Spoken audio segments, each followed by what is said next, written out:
Hello everyone out there, my name is Robert Greene. Stop looking at all the bullshit, stop looking at what people say, about what people pretend to be, and look at their actions, and look at what their actions lead to. And that is the effective truth of who they are, and the effective truth of what they're trying to accomplish.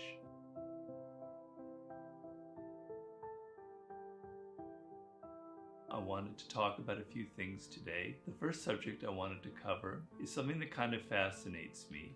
My first book, The 48 Laws of Power, the famous Florentine writer Niccolo Machiavelli was sort of the main inspiration for it. And Machiavelli has a concept that I've always been extremely enamored of. It's called effective truth. And what that means is, in daily social life, people surround themselves with a lot of fog. We never really know what they're up to. We tend to judge people based on their appearances, on the words they say, the justifications they give for their actions. And Machiavelli said, stop looking at all the bullshit, stop looking at what people say, about what people pretend to be, and look at their actions, and look at what their actions lead to. And that is the effective truth of who they are, and the effective truth of what they're trying to accomplish. And the classic example that he gives, which sort of illustrates the power of Machiavelli's thought, was of the Pope, the Catholic Pope at the time, who was a Borgia. The Pope talks a lot about morality and all these important issues in the church.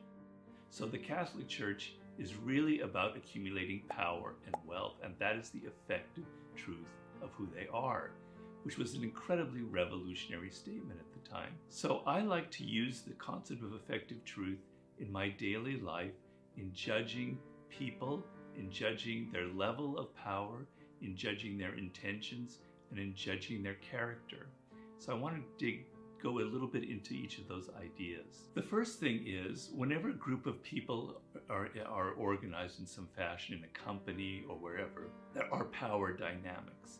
And there's generally one person, a man or a woman, on top who has the most power. But it's not always what you think it is.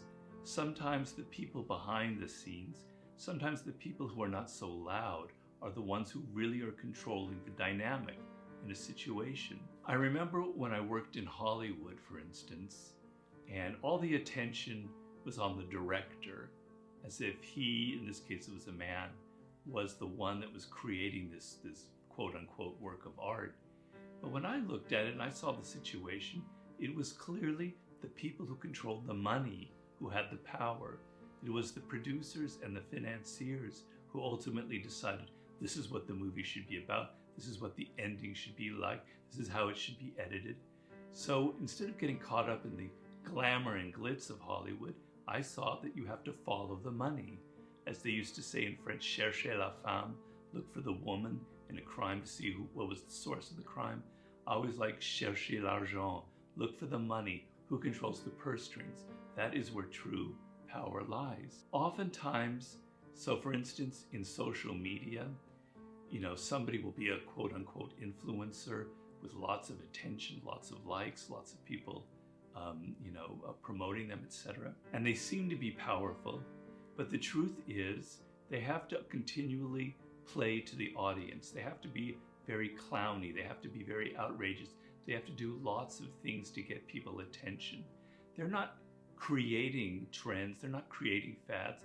They're actually following people. They're following what's going on in the world right now and trying to glom onto that as a source of power. So in situations like that, I always tell myself, they're not the ones who have power.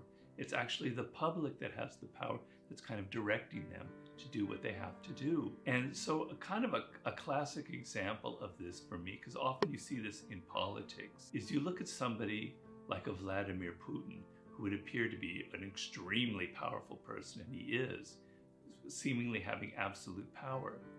But if you dissect this through the lens of effective truth and you train yourself to analyze things through this lens, you see that his power is not at all absolute. He's terrified of the Russian public. He's terrified of any kind of dissent or any kind of revolution, which is sort of what motivates a lot of his behavior. So he was terrified of the revolutions that were going on in the Arab countries in the early 2010s, caused him to clamp down on what's going on in Russia. He's terrified of the example of Ukraine, which caused him to now, like, he doesn't want this as an example for Russians. Soloviki, the people of power in Russia, the oligarchs, etc. He's actually very insecure. His power is very tenuous, right? And it could turn on a dime if something goes wrong. Oftentimes in politics or in business, you look for who has the money as the source of power, and you look if people are really in control or if they're really beholden to the public opinion and have to kind of play that game and play up to what people think about them. The other thing about effective truth is it will tell you what people's true intentions are. I remember I was working at a company, working with the CEO of a very large company. He was continually firing people in certain positions of power. And he would always explain it as they weren't up to the job, they were inadequate, they were incompetent. So the idea behind the effective truth is to always look at people's actions, not their words, not how they justify themselves, but the patterns of their behavior. And using that knowledge, using those kind of patterns that you see to actually decipher how powerful they are, what their true intentions are, and the nature of their character. And I often find that people who are the most kind of moralistic, who preach the most, who try to pretend that what they're really about is righteousness, about justice and fairness. But then you notice that slowly and slowly they're accumulating more and more power. That the use of morality is actually a front, accumulating power. This is the way to deceive and distract people. So you want to train yourself to continually look at what they actually do and not at their words, not how they justify themselves. The final thing is about their character, which is really important if ever you have to hire somebody as an assistant or a business partner. And once again, people throw a lot of fog out there. They pretend they're very charming when you meet them, their resume looks impressive, they say all the right things, and then lo and behold, when they actually start working for you, to discover a whole hidden side to their character. They're actually out for themselves.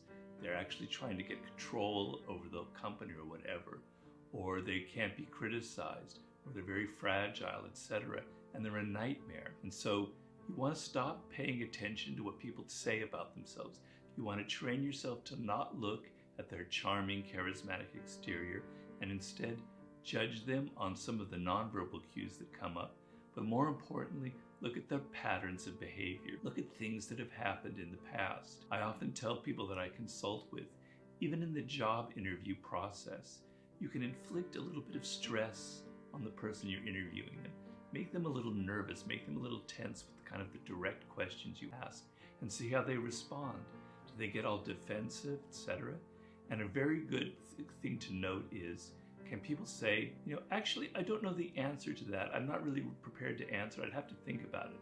That is a brilliant thing. That's gold right there, because that reveals that someone is capable of learning, that they're not so defensive, that they're not so insecure. And so how people act under stress reveals their true character, reveals the effective truth of who they are. And so this is the lesson that I've learned, most importantly from Machiavelli.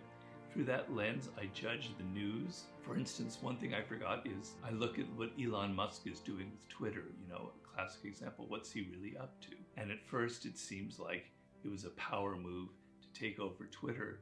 But if you just judge by the actions themselves, what it really is he's somebody that likes to create a lot of chaos and turmoil. That's sort of what motivates a lot of his behavior. It gives him a sense of control and power. So often what he's up to is not really about taking over a company.